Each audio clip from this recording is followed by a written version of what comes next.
Le comité d'orientation stratégique de Nice Euronext, présidé par Fabrice de Marigny, vient de remettre ses recommandations pour lancer en 2013 une bourse dédiée aux PME. Après quelques discussions un peu vives, la place de Paris devrait avaliser ce projet en fin d'année. Jean-Baptiste Bellon va nous aider à mieux comprendre les enjeux. Alors, Euronext sera au cœur du projet, mais les différentes parties prenantes, dont les représentants des PME, y seront aussi nettement associés. Bonjour Jean-Baptiste Bellon. Bonjour Juliette. Alors, d'après ce que j'ai compris, PME et Euronext ne s'entendent pas forcément facilement. Oui, le faible intérêt d'Euronext pour les PME était une des critiques majeures de leurs représentants. Ceux-ci avaient pris langue avec d'autres marchés, Londres notamment, tant Euronext leur paraissait plus intéressé par les grandes valeurs, les produits dérivés. La publication de ce projet est un bon résultat, car effectivement, il manque un marché attractif pour les PME sur la place de Paris. Celles-ci ne veulent pas s'introduire en bourse car c'est trop cher, trop contraignant. Les intermédiaires se désolent du faible intérêt des investisseurs et de l'absence de rentabilité de ce segment de marché. Ces derniers, les investisseurs, ont le sentiment de rentrer dans un monde où les repères habituels manquent, ce qui est en partie le cas sur le marché dit libre d'Alternext. Alors, est-ce qu'on pourrait sortir de cette impasse grâce à cette bourse des PME ? A priori, oui. L'approche présentée est pragmatique. Il faut partir de l'existant, faire moins cher, plus attractif. L'existant, cela signifie qu'il n'y aura pas de création d'une nouvelle organisation. On part des compartiments petite valeur d'Euronext avec une organisation de vente et de suivi dédiée aux PME. On change les prix pour faire des entrées en bourse pas très chères, Euronext est d'accord. On modifie les règles de cotation pour rendre les sorties faciles, pour barrer la route aux investisseurs de trop court terme, pas de profit à la nanoseconde.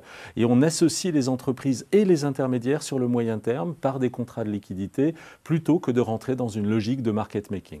Alors, ce marché serait quand même réservé aux belles PME, c'est-à-dire jusqu'à 5 000 personnes et des chiffres d'affaires de 1 à 1,5 milliard d'euros, c'est ça ? Oui, c'est pour ces belles PME que ce marché, cette bourse des PME devrait être créée. Et c'est une réponse à l'affaiblissement des esprits animaux sur les marchés financiers en France, d'où les problèmes d'acclimatation des gazelles et autres yétis, les entreprises de taille intermédiaire. L'absence d'introduction en bourse est frappante en France en ce moment. Certes, c'est la crise, mais ce n'est pas brillant. Et si on prend sur les 10 dernières années, les marchés actions ont distribué beaucoup plus de dividendes que permis de lever de capitaux pour les entreprises. La bourse des PME devrait ainsi s'attaquer aux problèmes structurels de manque de PME de taille internationale en France, faute d'avoir un marché crédible pour les accueillir lors de leur phase de croissance successive. De nombreuses PME françaises choisissent en réalité un adossement à un grand groupe lorsqu'elles abordent une phase ambitieuse de leur croissance. Du coup, le CAC 40 ne comprend pas de société entrepreneuriale récente, à la différence des autres places européennes, sans même parler des États-Unis.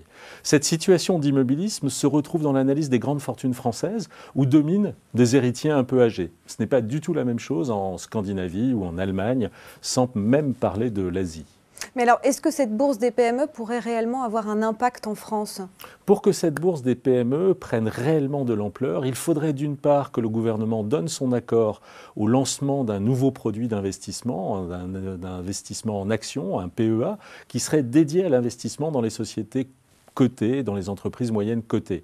Ça a l'air bien parti. D'autre part, il faudrait que la bourse des PME s'occupe aussi du financement des PME, de leurs dettes. Et c'est ça le problème le plus urgent aujourd'hui. Peut-être même que ce marché réussira bien à s'acclimater, qu'il deviendra tellement familier à tout le monde qu'il finira par s'appeler le second marché. Cela vous rappelle peut-être quelque chose. Et oui, c'était un marché lancé il y a tout juste 30 ans, en janvier 1983, sous un président socialiste fraîchement élu. Alors, cette bourse des PME, voilà un projet qui semble essentiel. Vous venez de nous l'expliquer. Merci Jean-Baptiste Bellon. Merci Juliette.